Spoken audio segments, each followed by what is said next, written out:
നിങ്ങളുടെ ഇഷ്ട പരമ്പരകൾ എക്സ്ക്ലൂസീവായി സൺ നെക്സ്റ്റ് ആപ്പിലൂടെ തികച്ചും ഫ്രീ ആയി ഇപ്പോഴേ ആപ്പ് ഡൗൺലോഡ് ചെയ്യൂ. അല്ല, അതെങ്ങനെ ചെറിയമ്മ അറിഞ്ഞു? ഏട്ടത്തിയെ കാണാൻ ഞാൻ യതിയേട്ടനും കൂടി ചെന്നപ്പോ ഏട്ടത്തി ഞങ്ങളോട് പറഞ്ഞതാ.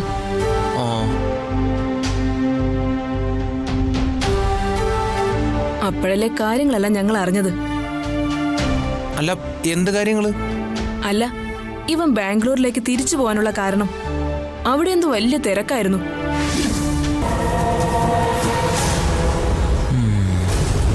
എന്താ ഇപ്പൊ നിന്റെ തിരക്കൊക്കെ കഴിഞ്ഞോ? തിരക്ക് കഴിഞ്ഞതാണോ അതോ ബാംഗ്ലൂരിൽ എന്തെങ്കിലും കുഴപ്പമുണ്ടാക്കിയിട്ട് പോകുന്നതാണോ എന്ന് ആർക്കറിയാം.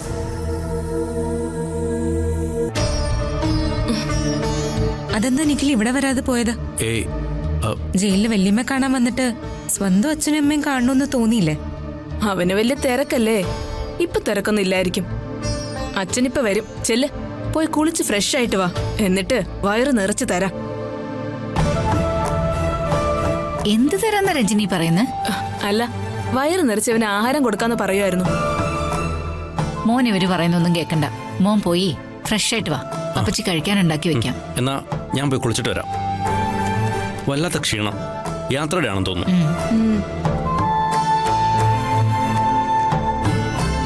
രൂപേഷേട്ടാ, ഒന്ന് വന്നേ, ഒരു കാര്യം പറയാനുണ്ട്.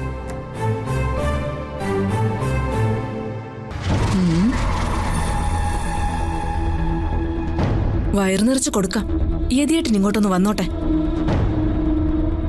വേണമെങ്കിലേ ബാംഗ്ലൂരിലൊന്ന് കാര്യമായിട്ട് അന്വേഷിച്ചു വെച്ചോ.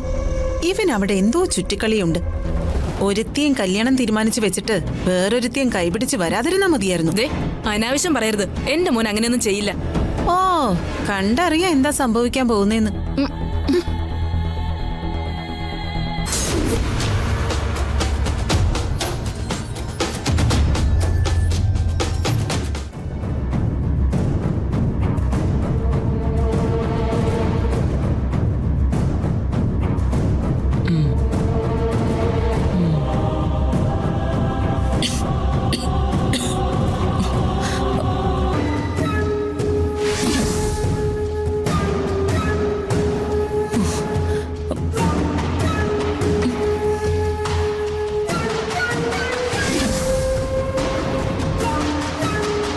കേറി പോടി.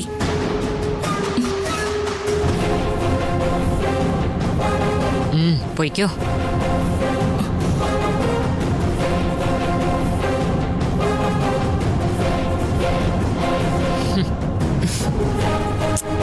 എന്താ പോകുന്നില്ലേ?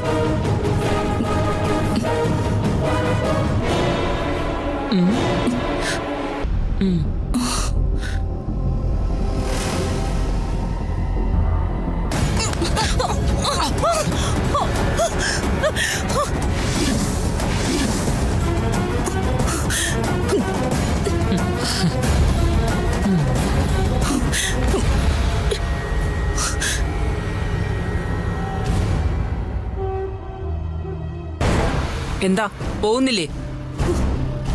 പോകുന്നില്ലേന്ന്?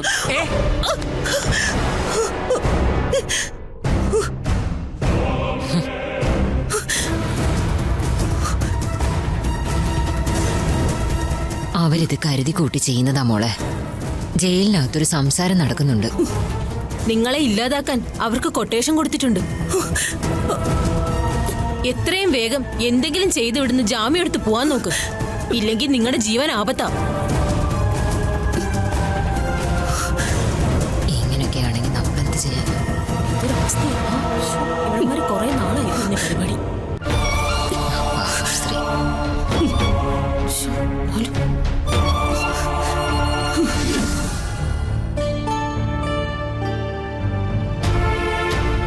എത്ര വിശപ്പ് സഹിക്കേണ്ടി വന്നാലും എൻ്റെ അമ്മയ്ക്ക് വേണ്ടി ഞാൻ ഇന്ന് മുഴുവൻ നിരാഹാരവ്രതം എടുക്കും.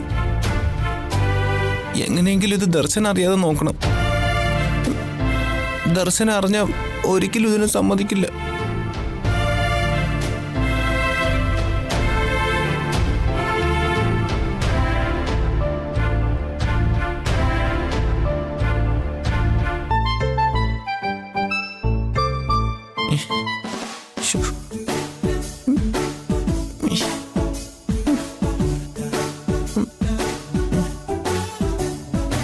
ശ്ശോ, നല്ലതുപോലെ വിശക്കുന്നുണ്ടല്ലോ ഭഗവാനെ. ചതിക്കല്ലേ, വിശപ്പ് തോന്നല്ലേ.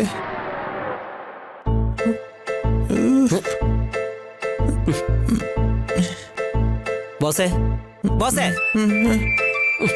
എന്റെ ബോസ് എന്തിനെങ്ങനെ നിരാഹാരം കിടക്കണത്? ഞാനൊരു ന്യൂസ് പറയട്ടെ.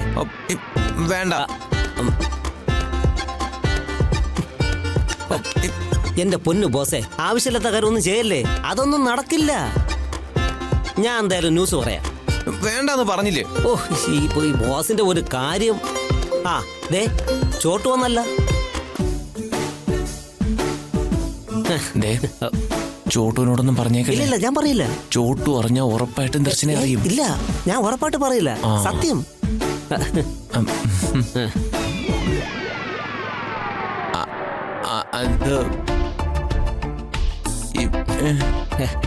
അല്ല, അതെ, ബോസ് വ്രതത്തില. ഞാൻ പറയും. ഞാൻ എൻ്റെ അമ്മയ്ക്ക് വേണ്ടിയാ വ്രതം എടുക്കുന്നത്. എത്രയും വേഗം അമ്മ തിരിച്ചു വരാൻ ഇന്ന് മുഴുവൻ ഞാൻ നിരാഹാര വ്രതം ഇരിക്കാൻ നേർച്ച നേർന്നു.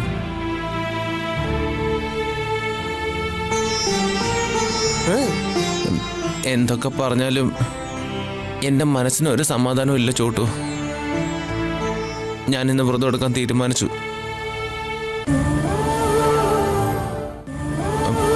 ചോട്ടു, ഈ കാര്യം നീ ഒരു കാരണവശാലും ദർശനയോട് പറയരുത്. ബോസേ, ഇതൊന്നും വേണ്ട. നിരാഹാരം ഇരുന്നുള്ള ഒരു വ്രതവും നമുക്ക് വേണ്ട. ചോട്ടു, പോയി ബേ വെച്ചിട്ട് ബോസിനുള്ള ഭക്ഷണം എടുത്തോണ്ടോ. ഞാനും ഇപ്പൊ വരാം. ബോസേ, ഇത് പറ്റില്ല, ഭക്ഷണം കഴിച്ചേ പറ്റൂ. എന്നെ നിർബന്ധിക്കേണ്ടതാക്കോലെ, ഞാൻ കഴിക്കില്ല. നിങ്ങളിപ്പോ ഞാൻ പറഞ്ഞ കാര്യം മാത്രം നിങ്ങൾ ചെയ്താൽ മതി. ദർശനം അറിയരുത്. ദർശനം അറിഞ്ഞ ഇതിന് സമ്മതിക്കില്ല. ഞാൻ നേർച്ച നേർന്നതാ, എനിക്കിത് ചെയ്തേ പറ്റൂ. ശരി, ഞങ്ങൾ പറയുന്നില്ല. പക്ഷേ ഇതെങ്ങാനും ദർശനം അറിഞ്ഞാൽ അതിന് ഞങ്ങൾ ഉത്തരവാദിയായിരിക്കില്ല. നിങ്ങൾ രണ്ടുപേരും പറയാതിരുന്നാ മതി. ദർശനം അറിയില്ല. എന്റെ അമ്മയ്ക്ക് വേണ്ടി ഞാൻ ഇത്രയെങ്കിലും ചെയ്യേണ്ട താക്കോലെ. എന്നെ 10 മാസം ചുവന്ന് നൊന്ത് പ്രസവിച്ച അമ്മയല്ലേ. അമ്മയ്ക്ക് വേണ്ടി ഒരു ദിവസമെങ്കിലും പട്ടിണി ഇരിക്കാൻ എനിക്ക് പറ്റിയില്ലെങ്കിൽ പിന്നെ ഞാൻ ജീവിച്ചിരിക്കുന്ന എന്തിനാ?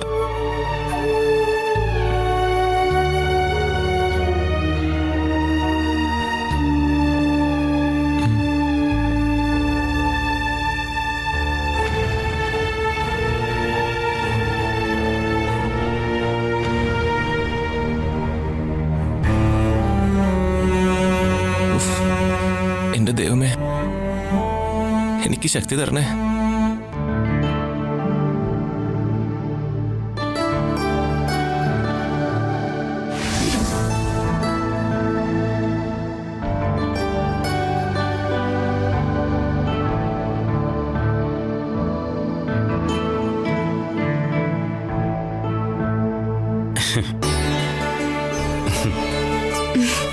താൻ ഇവിടെ നിൽക്കായിരുന്നോ? ഒരു മിന്നായം പോലെ കണ്ടതേ ഉള്ളൂ ഞാൻ വന്നപ്പോ. പെട്ടെന്ന് അവിടെ നിന്ന് അപ്രത്യക്ഷമാവുകയും ചെയ്തു. അമ്മയ്ക്ക് വെറുതെ സംശയം തോന്നണ്ടെന്ന് കരുതിയാ ഞാൻ താഴേക്ക് വരാത്തത്. ഫോൺ വിളിക്കുന്നത് തന്നെ ഇപ്പൊ സംശയം അമ്മയ്ക്ക്. തന്റെ മുഖത്തിപ്പോ നല്ല സന്തോഷമുണ്ട്. അല്ല, എപ്പോഴാ അഞ്ജനയുടെ കാര്യം സംസാരിക്കാൻ പോകുന്നേ? അച്ഛൻ വന്ന ഉടനെ തന്നെ സംസാരിക്കാം.